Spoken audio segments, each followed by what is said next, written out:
we're good at telling people if we like or don't like something. And Yeah. we don't like that. So change it, Formula One. Yeah. Sorry, I hope you don't mind me speaking for you there. I'm trying to present a united front on this No, issue. I 100% agree with you. Okay, good. Yeah. Welcome back, everyone, to another episode of the Revved Up podcast. Thank you for joining us wherever you choose to get your podcast. Thank you for watching us on YouTube. Make sure to like and subscribe, rate and review us. My name is Marwan Osman, and I am, of course, joined by the one and only Edgar O'Neill. Edgar, what's going on, man? Excited. I felt like we got a good race. Excited to talk about it. There is a lot to talk about. And let's set the stage, okay? We're going to talk, of course, about McLaren and the nice little weekend that they had. Yeah. We'll talk about Mercedes and the not so nice weekend that they had. But let's kick things off with a little refresher for the people. Like you said, we had ourselves a pretty fun weekend out in Austria. Sprint race weekend, so kind of shifted around the order of things. Friday, we had qualifying for the race on Sunday. Qualifying, not really a whole lot to take away from it other than Sergio Perez once again not making it past Q2, and George Russell, I think, ending somewhere in 11th or something like that. But yeah, Sergio Perez had all his lap times deleted, which we'll talk about that very soon. But no, also Charles Leclerc, worth noting, was only 0.048 seconds off of Max Verstappen for pole. So that's the closest we've seen somebody challenge him. So, I will say qualifying overall was, raised a couple eyebrows. I was very excited to see what would happen on Sunday after this qualifying session. But in between that, we had ourselves a little sprint race. And to be honest, we're not going to spend a whole lot of time covering that sprint race. It was fun little race. Yeah. Sergio and Max got into it a little bit at the start there, and then Max got the win, as he does. Yeah. Now, for the race itself, Max in P1, of course, flanked by Charles Leclerc and Sergio Perez on the podium. What else? Lewis Hamilton, P8. We'll talk about that soon. Yeah. Don't worry about that. And I wanted to make sure that I noted something before this episode ends, and it's best that I do it now, right? Yeah, just get it out the way. Yeah. Logan Sargent, P13. Yeah. How about that? Good for you, Florida man. Watch out. America is coming, Formula One. And where did De Vries end up? Who even cares at this point? We need to take a look at the rookies, though, and see where they are at this point in the season. That does sound like a good idea. We got to save it because, we got the summer break coming up. We might be starved for content then. Okay. We'll keep that one in the back pocket, But yeah, those were the notable finishes. And yeah, I'm excited for Florida man finishing 13th and Williams in general. But anyways, besides all that, what do you think, Edgar? We get an entertaining race on Sunday? Yeah, I thought it was super entertaining. And I was debating, or not debating, but I was asking myself, like, what the penalties contributed to it, because oh my god, man, with those penalties, and we can dive into that in a second here. That was at first I was keeping track, one of them popped up every now and then and be like, oh wow, penalty. But then they just kept rolling in, and I just like, hey, throw my hands up, whatever happens at the end, we'll see what the standings are and how it's affected. It was honestly starting to take away from the race a little bit. But overall, before I really dive into that, I'll just say that I don't know if you're experiencing this the same way that I am as far as these races being entertaining, but the way I'm viewing it now is it's starting to be mostly based on, did this race give us a lot to talk about? Now, that may or may not be related to the fact that we do this podcast now, and that generally speaking, a race that gives us a lot to talk about makes it a little more easy to get these episodes done. But what do you think? Are you at least feeling a little somewhat similar, or not at all? No, I think I'm feeling similar, but I mean, that's kind of how you find things entertaining in the first place, right? Is like, does it give you something to talk about?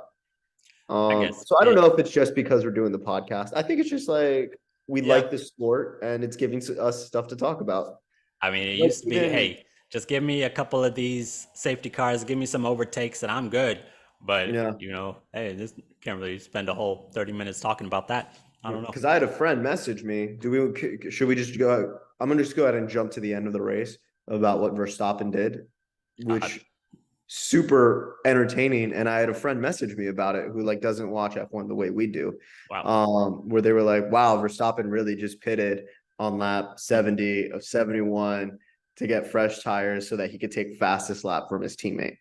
I was That is it's dirty, it's beautiful, it's aggressive, it's poetic, it's a lot of things. honestly, I want more of that. Yeah, that was It's brutal. That was savage. It was savage but elegant. my one of my biggest critiques of Max Verstappen, and it's not related at all to his skill as a driver because you can't say anything about that. Yeah. But I need a little bit more from my superstars as far as personalities go. I need little Mm, oomph. Now he doesn't need that, and that's yeah. perfectly fine. Max Verstappen seems almost a little robotic in his performance. Mm, He's here, he wins, he goes home, he gets on the simulator, and he calls it a night. But no, I actually enjoyed that a lot from yeah. what Max Verstappen did, and I was trying to think of like what's the what's some equivalent of that in either any other sport or just in life. Is it I I remember one time I watched like a basketball highlight where I don't remember. I'm sorry, I don't know basketball that well, but it was like I'll just say somebody like alley ooped on a team, and they were like 30 or 40 points up already, and literally the coach goes, "We are not in the playoffs. There was no need for you to do that." see that? Yeah, I could see where you're coming from with that. To me, it would probably be like, Steph Curry shooting the three and just turning around and not even looking. But that's a little Yeah. different. It would be like if his team was up by 30 and he was just like, put me back in. Because there was a But serious he would have to steal a ball from his teammate to do it's it. it's honestly pretty crazy because there's a Yeah. risk that comes with the pit stop of Mm, anything could happen, new tires, who knows. But Red Bull, being the team that they are, of course, give you an God immaculate damn. pit stop every time. And yeah, it was a wrap on that. I major respect for that move from Max Verstappen. i Yeah. was i was really just looking at the other drivers like, you guys are just gonna let him get away with that? That Come was on, yeah. someone. I hate to go here, but look, no one's gonna do that to me. Next race, I'm gonna keep that in mind. Look, Yeah. just a little accidental. Hey, it's all good. We Mm, got plenty of these cars. But yeah. anyways, that was no, I do want to talk about these track limits themselves a little bit some more. Yeah. So as far as the race goes itself, I was honestly starting to get annoyed by it. I Yeah. was I was watching this race, keeping track of who was where, trying to write down some notes, make sure I Yeah. stay informed. But then I just gave up. It's like It was no too more of much. this. I think we had honestly, I didn't even keep track of it at the end. Let's see. From my last notes, it was I think Carlos Sainz got some. We know Hamilton got some. We know Norris got some. Uh, Ocon, holy shit, got a bunch. Right. So actually, with Akon, I think that was honestly hilarious because there was a radio message going on between him and his engineer at the end there.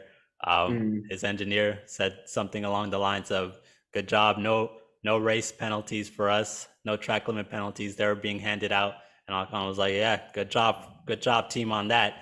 And then I don't know, a couple hours later, boom, four of them right there for Esteban yeah, Ocon. I think that was five total penalties for him. And what can you do except laugh at that point? I I mean, yeah, you just have to accept it. I really don't like things being decided by some guys in suits sitting in Switzerland or wherever they are. I yeah. don't know, but it does kind of take away from the race, right? We were like, I mean, this is the first time we saw something like this. Yeah, and I feel like it's well. So yeah, in that regard, yeah, but like we've seen earlier this year where we had I think it was Aston Martin who complained about a result and ended up getting their drivers moved up. And Uh, it was or they contested a penalty, and they ended up getting it reversed, and so it ended up switching the order of things. And this was actually Aston Martin who came to the FIA again after, said, "Hey, we have all of these instances of track limits, and honestly, I think we need to get back to shaming snitching. yeah. That's the only way. That's the only way we can do this." When Lando Norris was behind Lewis Hamilton, Lap and seven. he was just calling it out every single time. Yeah, he went off again. Yeah. He went off again. I I was like, all right, man, just shut up and drive. Yeah. That's how I felt about it. But no, that is your guy though, so I'm not gonna go No, too no, I hard on agreed Lando with Norris. you. Like I put literally it's lap seven, Norris snitching. Yeah, we need to start shaming them for that. Even Lewis Hamilton was doing it, and hey, Yeah. I love me some Lewis Hamilton, but no, we can't be condoning that behavior. Um, Yeah. Because it did seem like his was like, well, if they're gonna give me penalties, I'm gonna make sure they get penalties. Which is uh, understandable. yeah, so we don't. I'll be honest. If you're looking for a solution to this problem with the track limits, because it was the right call to enforce it. They were Hmm. going off the track. It's a pretty simple rule. Yeah. Now, as far as the solution goes, we're not the ones for that. I'll be honest. I just know that they got to change something, and we're good at telling people if we like or don't like something. And Yeah. yeah, we don't like that. So change it, Formula One. Yeah. Sorry, I hope you don't mind me speaking for you there. I'm trying to present a united front on this No, issue. I 100% agree with you. Okay, good. Yeah. All right. So, where do you want to go next, McLaren or Mercedes? Uh Mercedes, because McLaren, it's kind of a happy note. Let's end on the happy note. So Mercedes, Okay. we know the car is bad, Lewis. Just drive it. Yeah, that was great. I mean, with Mercedes, the main question is pretty simple. What the hell was that? That's my main question. Yeah. What happened? What did you give us your reaction to watching that tragedy unfold? Concern and confusion because it is like if because Lewis was having trouble driving the car. So it is what is making it hard? What is making it hard to drive? Yeah, and we've seen them historically struggle at Austria, so you can write it off to that if you're one to do that. But this has been kind of it's got to be at least a letdown moment for them. The team was feeling pretty good after these upgrades in Canada, and well, at least Lewis Hamilton was, and Yeah. things were looking pretty good. We're gonna focus on Lewis here. I don't Yeah. honestly, I don't know what happened with George Russell. I mean, he ended up finishing ahead of Lewis, so there is that. Yeah. But no, so it was just a pretty all around pretty terrible performance from Lewis Hamilton. Like you mentioned, I do think we got an all time radio call moment Yeah, that from was it. We know the car is bad, just drive it. No, and I actually fully agree with Toto on that. It is yeah. kind of weird to hear that being directed towards Lewis Hamilton, but I mean, I guess he was complaining a lot. Um, Yeah. which, And by the it's like way, at that point, like if you know, like, yeah, you gotta finish the race. honestly, I feel like they did him a little dirty with the radio messages on the broadcast because everyone's complaining, right? Like Yeah. that's all they do. I mean, there was a time where it was like every race Max was up by like 15 seconds, you'd hear him complaining about something with the car. So Mhm. it's a normal thing that they all do, but I think they chose, all right, we have a narrative here we can make with Lewis Hamilton. Yeah, At we'll least see it that's on how I Drive to Survive. experienced it. Yeah. But no, Lewis Hamilton, P8. An all around so below average performance for Mercedes. It's starting to, honestly, I'm starting to question if, all right, I'm just going to throw this out here. Does anybody really know what they're talking about with these races? Like, okay, we know Red Bull is better than everybody, but Mhm. now what we're seeing with these other teams, Mercedes, Ferrari, Aston Martin, is uh, some inconsistency that we see with like the bottom Yeah. teams usually, but these teams are kind of up and down. So I'll just ask you this: give me your current standings for those three teams. Where do things stand? Not counting Red Bull. So just Aston Martin, Mercedes, and Ferrari. Yep. Aston Martin, Ferrari, Mercedes. Huh. Wow. Yeah. So I don't. So Ferrari. I mean, like we'd have to look at the stats. I'm sure Ferrari's still technically outperforming Aston Martin, but I feel like we've only been seeing Aston Martin go up. We haven't seen them regress really. I mean, Lance Stroll, like his performances, but in terms of the reliability of the car, I don't think we've seen anything regress. that's fair. And Lance Stroll himself has bought himself some more time. Good for him. I think this has been a common theme for this week was Lance Stroll and Sergio Perez.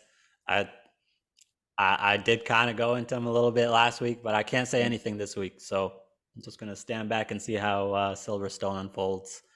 But no, exciting to see how that battle shapes up. If you look beyond this first place spot that Red Bull has locked up, this is actually a pretty entertaining season. Yeah. Just you just got to look a little deeper. That's it. Yeah. Again, if we took away first place from this race, this was an insane race. Mm-hmm. I mean, it was still an insane race, but yeah. In fact, we should just do that for the rest of the season. Yeah, just take away Max. Yep. Let's all agree that we just pretend like first place doesn't exist, or better yet, we just give it to him. The start of the race, Max Verstappen just goes and hangs out at the podium, and we watch the rest of the race with everybody else who isn't Max. Yeah, go chill in the cool down room. You know, you can talk to second and third later. Add that to the ideas. We're gonna have to work on an episode where we just come up with ideas to make Formula One more entertaining. Ooh, you know, add that one to it. It may not stick, but we'll see. But okay, we talked about Mercedes. We'll uplift this episode a little bit and be a little more positive, shall we? Do something that might be a first for our show. Talk about McLaren and not have you want to go speak to a therapist afterwards. Yeah. So overall, just how's the mood? How are you feeling about your team? We're feeling good. We're feeling happy. Apparently there's so Lando got the upgrades. Oscar did not. Oscar is going to get the full package at Silverstone, but apparently there are even additions that weren't put on Lando's car that he's going to get now. So they could either make the car worse or they could make it better. I hope better. So with these upgrades, it's weird for me. I always find out about them until after the race or once they announce it during the race, and I don't want to say it just like changes how I view things, but you know, the race and the race weekend itself, it's like, man, Lando is killing it. And honestly, just a quick aside, he's been doing great. All right, he's been working with what he has, but this week in particular, I was like, man, Lando is killing it. And then, of course, I hear about the upgrades. So I'm like, okay, that explains that. Yeah. But no, overall, though, I believe it or not, I actually like to see McLaren do well. It's just a little more enjoyable, I guess. It needs somebody to laugh at, okay? And right now, that's them. But yeah, no, I enjoy seeing McLaren do well. I would actually like more teams competing for that second spot. I do completely forget about Alpine sometimes. I won't lie. Not soon. Soon, I guarantee we're gonna see so much Alpine. It's gonna be ridiculous. I've lost track of who's doing what with upgrades. I have to assume they have some coming out soon. I didn't even mean that. I just meant because Ryan Reynolds is now part owner. Oh yeah, They're just gonna do a lot of branding and shit. I get maybe Esteban Ocon's gonna have a cameo in Deadpool 3. Who knows? I mean, this is all part of the American. Well, he's Canadian, isn't he? Who? Oh, Ryan Reynolds. Yeah. Oh, never mind. I was gonna say this is all part of the American takeover of Formula One, but I can't even go there. The Canadian takeover, actually. Then I guess, yeah. Lance Stroll needs some help there. Who single-handedly saved F1, according to him. But with these upgrades, right? Mercedes will be unveiling some. They have more upgrades to come in Silverstone. Like you said, McLaren is coming out with some more. Now, where do you see this going? If let's just put you on the spot again, Mhm. where does Lando Norris end up in Silverstone? And Oscar Piastri, Ooh. can't forget about him too. I mean, is it too safe to say top 10? Do you want an actual position? That's a little too safe for my What if liking. they're both top 10? What if I say they're both top 10? That's spicy. Okay. I Then they're like that. both top 10. Okay, well, you heard it here first. Top 10 finishes for both McLaren drivers coming up in Silverstone. Looking Yeah, forward to there's no that. screw me on that one. Hey, you can, just as a quick reminder, you can say no to me. You can say, no, I Oh, don't want to. no, I'm a people pleaser. I got it.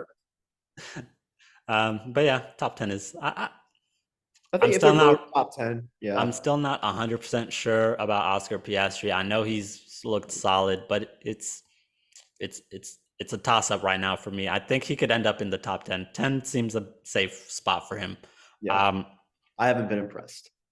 wow. Oh, well, we can get into that if you want. What's been the No, I mean problem we with? can get into that if we do a rookie, if we'll do a rookie episode and then we'll get into it. Okay, well, I like that as a little tease. You have not been impressed with Oscar Piastri. Yeah. Well, I think he's been okay. I'm Now, also not impressed by Nick DeVries. There is as someone who I'm I, impressed by. I'm sure someone has out there been impressed with Nick DeVries. I was on that island. I Yeah. was there. I was one of those people that was suckered by his performance last year. He was in a Williams and he finished in the points in the rain. I mean, what else do you need to show people that you're a good driver? But no, he's seats in jeopardy, right? This is make or break. Couple races for him. Yeah. I mean, I thought he was supposed to. Like Helmut Marko was supposed to say something about it, I thought, but Yeah, I mean, uh, sometimes they just say that to light a fire under them, get them motivated. But could we see a potential in season seat swap? seat swap. Maybe I don't even know who's their reserve driver for AlphaTauri, but I mean, I think they could do Ricardo. that's true. I guess they do share everything with Mhm. Red Bull, which I don't. How do, there is no excuse for AlphaTauri being as bad as they are when you have Red Bull. If you Yeah. get nothing but scraps from Red Bull, you should still be in the middle somewhere. I don't. Yeah. There's no Well, I excuse for it. saw they're rebranding next year. They're not going Yeah. to be AlphaTauri anymore. Oh well. Um, and I forget who. I think it was probably Helmut Marko. Was like, yeah, no, they just need to start copying Red Bull more. I Like mean, they I have the guess access. copying them is one thing, but you got to actually. There's only one Max Verstappen. I'll say that. Oh yeah. So yeah, but I mean, I think hey, Yuki could handle it. I I think was gonna Yuki say, can handle that car. Yuki's been doing solid, I guess. Yeah.